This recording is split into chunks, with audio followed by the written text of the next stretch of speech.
S'ka të bëj fare përgjegjësia e votave për atë çfarë ndodh. Unë mendoj që përgjegjësinë më të madhe ne duhet ta kërkojmë ke ata që janë organizatorët e zgjedhjeve, ke qeveria e cila dihet haptas dhe ju tashmë keni parë vetë dhe duket prezente se si farsa qoftë votës e migrantëve apo qoftë votës njerëzve. Para ca ditësh pash në një televizion duket tek Syri se si njerëzit protestonin për rrugën, ndërkohë që aty kishin votuar një 80% për Partinë Socialiste dhe dalin tani kërkojnë opozitës që t'ju bëjë rrugën.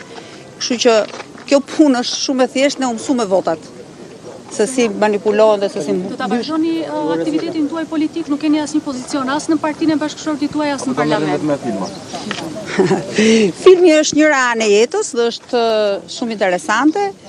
Politika nuk bëhet vetëm duke bërë politik, duke folur për politikën, politika bëhet edhe me sjelljen tënde, politika bëhet edhe me veprimet e tua, politika bëhet edhe me analizat, por dua t'ju them vetëm një gjë që nuk mendoj që situata do jetë më mirë se çka që mendoj, që do jetë shumë më keq se çka qenë.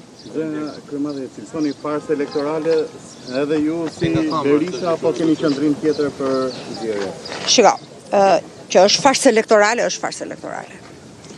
Që identifikimi i shenjave të gështrimeve qytetarëve në momentin që në qendrën e votimit qytetari vendoste shenjën e gishtit dhe informacioni shkon të zyrës së patronazhimit në Partinë Socialiste që ka ardhur filani, që ndoshta në një këndvështrim ligjor nuk është shkelje ligji, por është përdorimi i aseteve qeveritare në funksion të një partie, sigurisht që ka. Që të shikosh përdorimin e gjithë fondeve buxhetore të shtetit apo të taksa paguesve shqiptare në funksion të favorizimit apo të ndihmimit apo të tjetërsimit të votës apo të vullnetit politik të secilit, sigurisht që edhe kjo është shkelje. Që të shikosh dhe të kesh një proces për hir të vërtetës shumë problematik që zgjat me ditë të tëra, i lodhshëm cvilitës, që jam e bindur që po të rihapen përsëri kutitë e votimit, ju e mbani mend si tha nana ky Edi Rama, deputet vet, mos ju merrni ftyrën.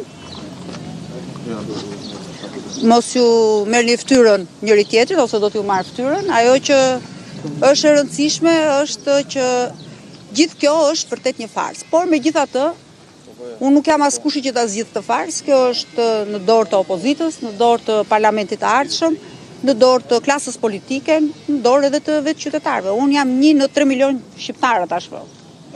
Faleminderit dhe juve.